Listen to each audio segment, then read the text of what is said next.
여러분 안녕하세요. 대전여상 확률과 통계 교과를 담당하고 있는 이기석 선생님입니다.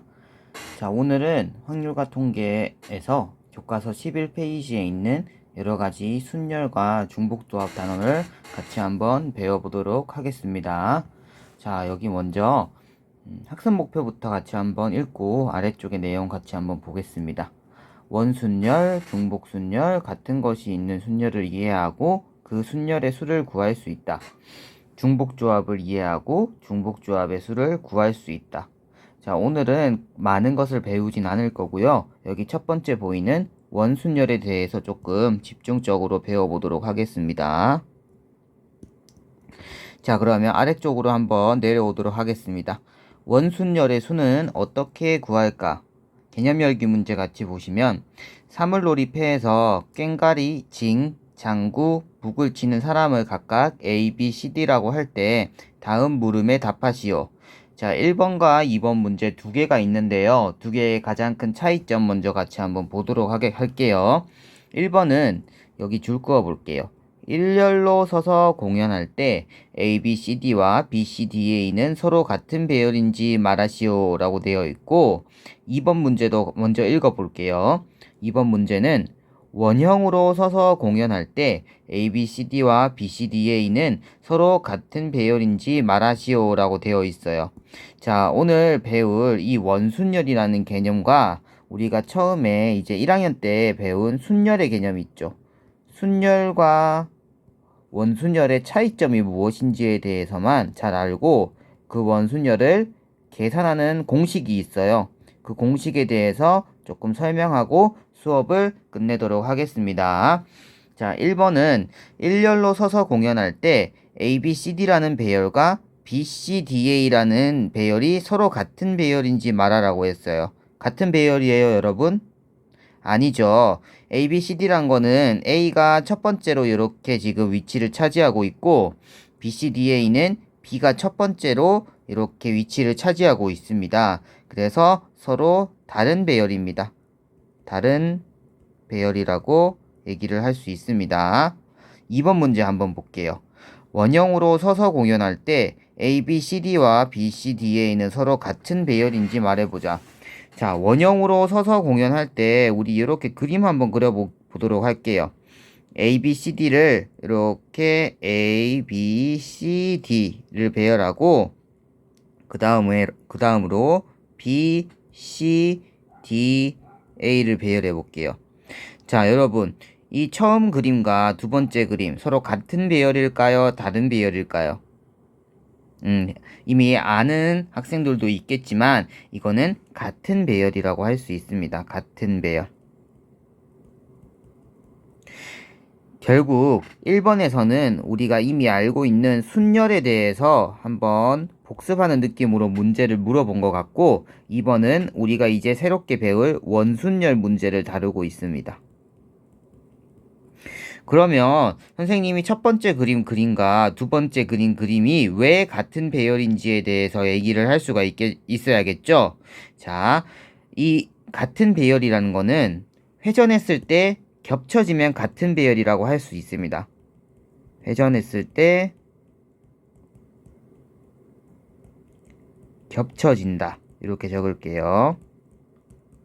그러면 여기 보이는 이 BCDA란 것을 우리 요 방향으로 보죠. 반시계 방향이죠. 요거는 반시계 방향. 반시계 방향으로 회전했을 때 ABCD라는 모양이 나올 수 있겠죠. 마찬가지로 다르게 생각하면 여기 있는 A, B, C, D로 배열된 이 모양을 이쪽 시계 방향으로 90도 돌려도 A, B, C, D 이 두 번째 그림과 겹쳐질 수 있을 거예요. 적절히 어떤 것들을 회전시켰을 때 두 그림이 겹쳐진다면 같은 배열이라고 할 수 있습니다. 원순열에서는 회전시켰을 때 똑같은 것들은 모두 한 가지로 생각을 한다는 거예요. 자, 지금은 선생님이 그림을 이렇게 두 개를 그렸지만 이것 말고도 또 같은 배열들이 있겠죠. 쌤이 또 한번 오른쪽에 추가로 그려보도록 할게요. 원이 이렇게 있을 때 이제 위에 C가 오는 경우도 있겠죠. C, D, A, B 이런 경우도 있겠고 마지막으로 위에 D가 오는 경우도 있을 거예요. D, A, B, C인 경우도 있겠죠. 자, 이거는 선생님이 A를 기준으로 모두 읽어볼게요. A를 기준으로 읽으면 A, B, C, D. 두 번째 그림도 A, B, C, D. 세 번째 그림도 A, B, C, D. 네 번째 그림도 A, B, C, D. A의 위치가 실제로는 바뀐 것처럼 보이지만 이 네 가지 그림은 모두 다 회전했을 때 겹쳐지는 경우라고 할 수 있습니다. 그럼 결국에 원순열과 순열의 차이점 이제 얘기할 수 있겠죠. 빨간색으로 한번 체크를 해봅시다. 이 순열이라는 것은 여러분 순서가 꼭 있어야 돼요. 그러니까 처음이 무엇인지 그리고 끝이 무엇인지 명확하다는 거예요.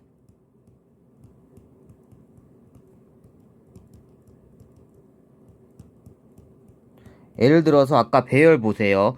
이 ABCD라는 배열에서 요게 한번 봅시다. ABCD라는 배열에서 첫 번째로 위치한 알파벳이 A인 거 명확하죠. 끝에 위치한 알파벳이 D라는 거 명확하죠. 마찬가지로 BCDA랑 배열에서도 첫 번째로 위치한 알파벳은 B, 마지막에 끝에 위치한 알파벳은 A라는 것이 명확해요. 처음이 무엇인지 끝이 무엇인지 명확하다는 게 순열에서 우리 배열할 때 방법이라고 보면 되고, 원순열은 명확해요, 명확하지 못해요. 누가 처음에 배열되는 걸 정할 수 있어요, 정할 수 없어요? 그렇죠, 정할 수 없죠.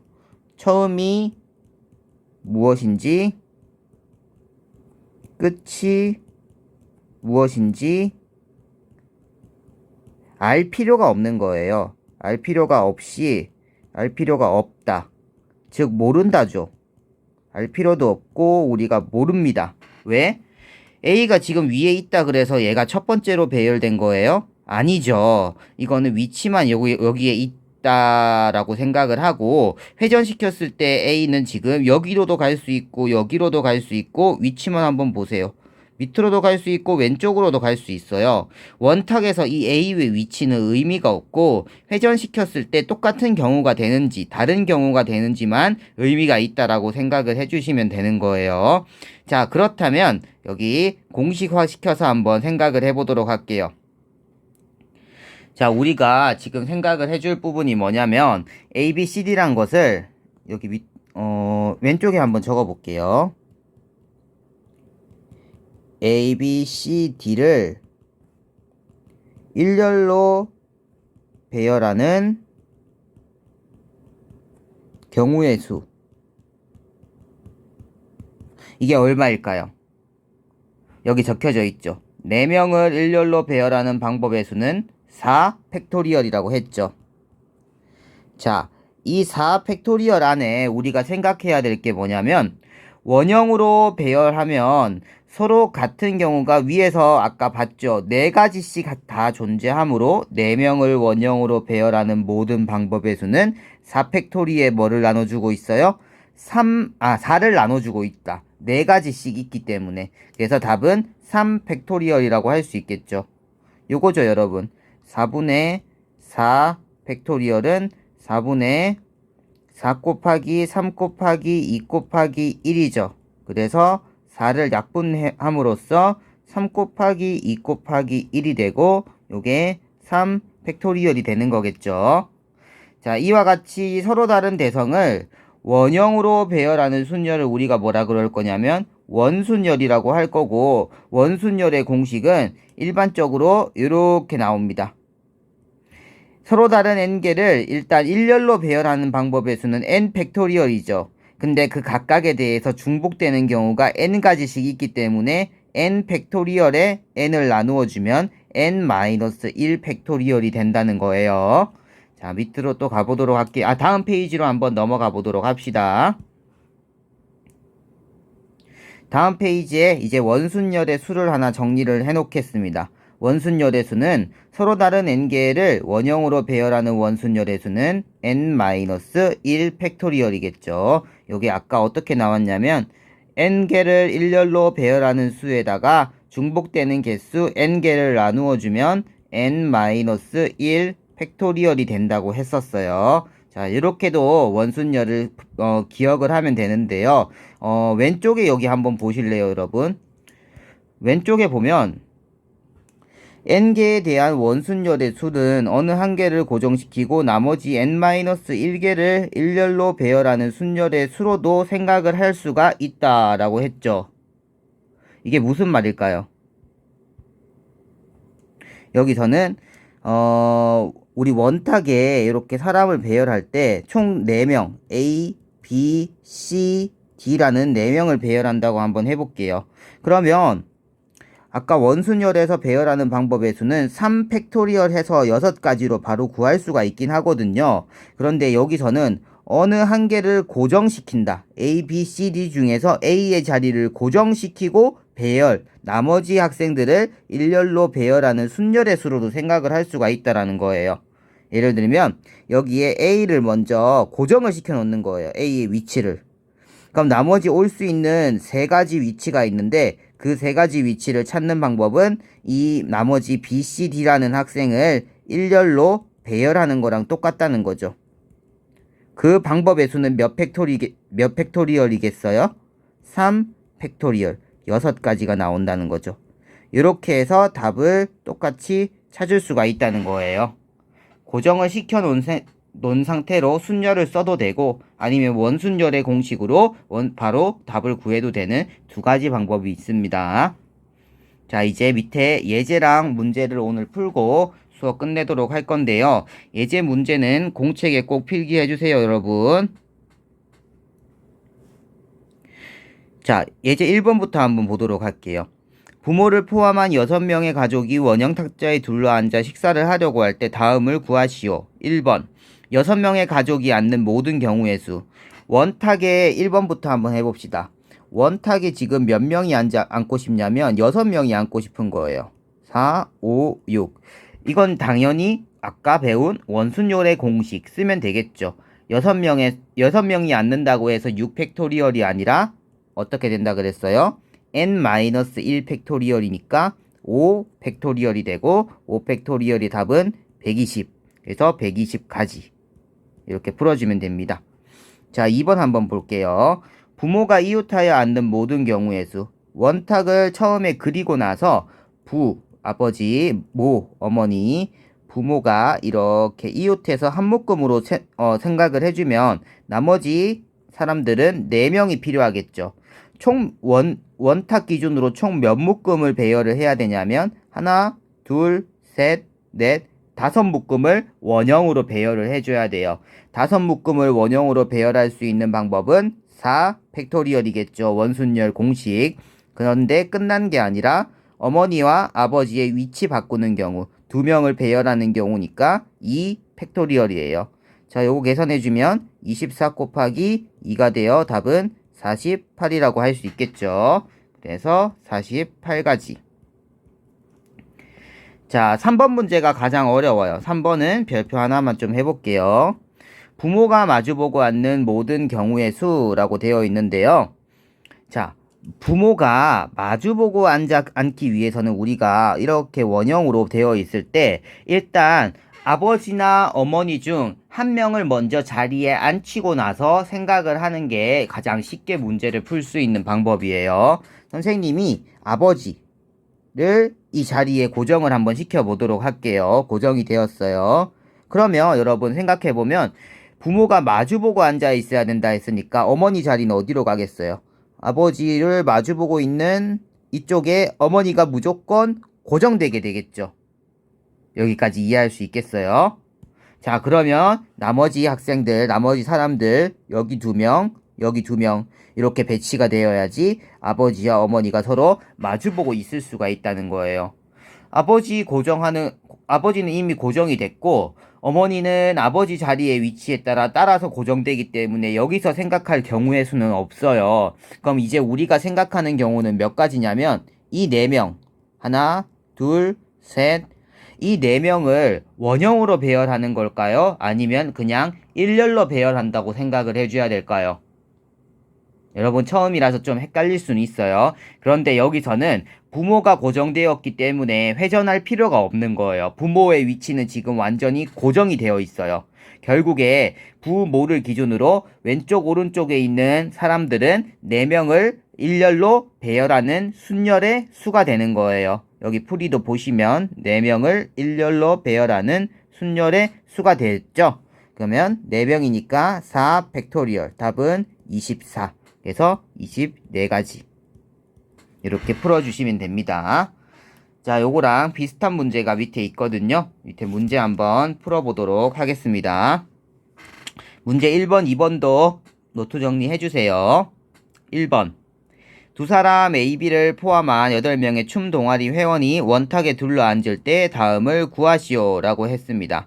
1번에 A, B가 이웃하여 앉는 모든 경우의 수라고 되어 있죠. 원탁 한번 그려보세요. 그리고 A와 B 이웃하여 앉는다고 해볼게요. 그러면 이제 6명 남았죠. 총 몇 묶음이겠어요? 하나, 둘, 셋, 넷, 다섯, 여섯, 7묶음이죠. 7묶음을 먼저 원탁에 배열할 수 있는 방법은 6 팩토리얼이겠죠. 그 다음 A, B의 위치를 바꾸는 경우 2 팩토리얼이에요. 자, 요거 계산만 해주면 돼요. 계산해주면 720 곱하기 2가 되어 1440까지가 나오게 되네요. 자, 1번 1440까지 여기 적어주면 되겠고 2번 풀이는 왼쪽에 한번 해볼게요. 원탁 그리고 A, B가 마주보고 앉아요. 예제 1번의 3번 문제랑 비슷하죠. A가 위에 이렇게 고정이 된다면 B는 마주보고 앉으니까 아래쪽에 이렇게 고정이 되어야 돼요. 그리고 남아있는 학생 6명이죠. 6명을 이렇게 순열의 수로 계산하는 거죠. 6명은 일렬로 배열하는 순열의 수를 생각을 해주면 2번의 답은 얼마가 되냐면 6 팩토리얼이 되겠죠. 6명을 일렬로 배열하는 경우기 때문에요. 6 팩토리얼 계산해주면 720까지가 나오게 됩니다. 자, 이제 마지막 문제까지만 하고 오늘 수업 여기까지 해볼게요. 열린 문제 2번이에요. 오른쪽 그림과 같은 구절판이 나오는데요. 구절판에서 음식을 배열하는 모든 방법의 수는 원순열을 이용하여 구할 수 있다. 이와 같이 실생활과 관련된 원순열 문제를 만들고 푸시오. 요거를 만들고 푸는 건 안 할 거고 이 구절판에 음식을 배열하는 모든 방법의 수를 어떻게 찾을 수 있는지만 한번 해볼게요. 일단 두 가지 방법이 있으니까 다 기억을 하시고 계시면 됩니다. 첫 번째 방법으로는 중앙 음식을 먼저 선택하는 경우에요. 중앙에 배열된 음식 먼저 선택. 자, 여기 보이죠? 총 9가지 음식 중에 여기에 들어갈 음식을 먼저 선택하는 방법은 몇 가지겠어요? 9가지가 있으니까 9시 1이죠. 그렇죠. 곱하기 이제 생각해야 될 거. 남은 8가지 음식을 원형으로 배열하는 방법. 8가지를 원형으로 배열하는 방법 7 팩토리얼이겠죠. 결국에 9 곱하기 7 팩토리얼이에요. 이해되겠죠? 자, 두 번째는 계산은 안 할 거예요, 여러분. 계산 스스로 한번 해보세요. 두 번째는 주위에 보이는 이 원형으로 배열된 8가지 음식을 먼저 선택. 주위 음식 먼저 선택. 간단하게 이렇게만 적을게요. 자, 주위에 있는 여기 보이는 8가지를 9개 중에 주위에 배열된 8가지를 선택하는 방법은 9시 8이죠. 그렇죠. 이렇게 8가지를 선택한 다음에 우리가 얘들을 어떻게 해야겠어요? 원형으로 배열을 해줘야 돼요. 그러면 곱하기 얼마겠어요? 8가지를 원형으로 배열하니까 7 팩토리얼이겠죠. 잘했어요. 근데 이 8가지를 선택하고 나면 음식이 몇 가지밖에 안 남아요. 한 가지밖에 안 남죠. 그 한 가지를 그냥 중앙에 배열해주는 경우의 수 한 가지. 계산해주면 9 곱하기 7 팩토리얼. 두 개 똑같죠? 요거 똑같죠? 답이 똑같이 나와야 되는 게 당연하죠. 방법만 다른 거기 때문이에요. 자, 이렇게 원순열에 대해서 한 장, 교과서 11, 12페이지 한 장 진도를 나가봤는데요. 예제 1번, 문제 1번, 문제 2번은 꼭 노트에 정리를 해서 수행평가 준비를 해주시기 바랍니다. 자, 수업 듣느라고 고생 많으셨습니다. 다음 시간에 같이 봅시다.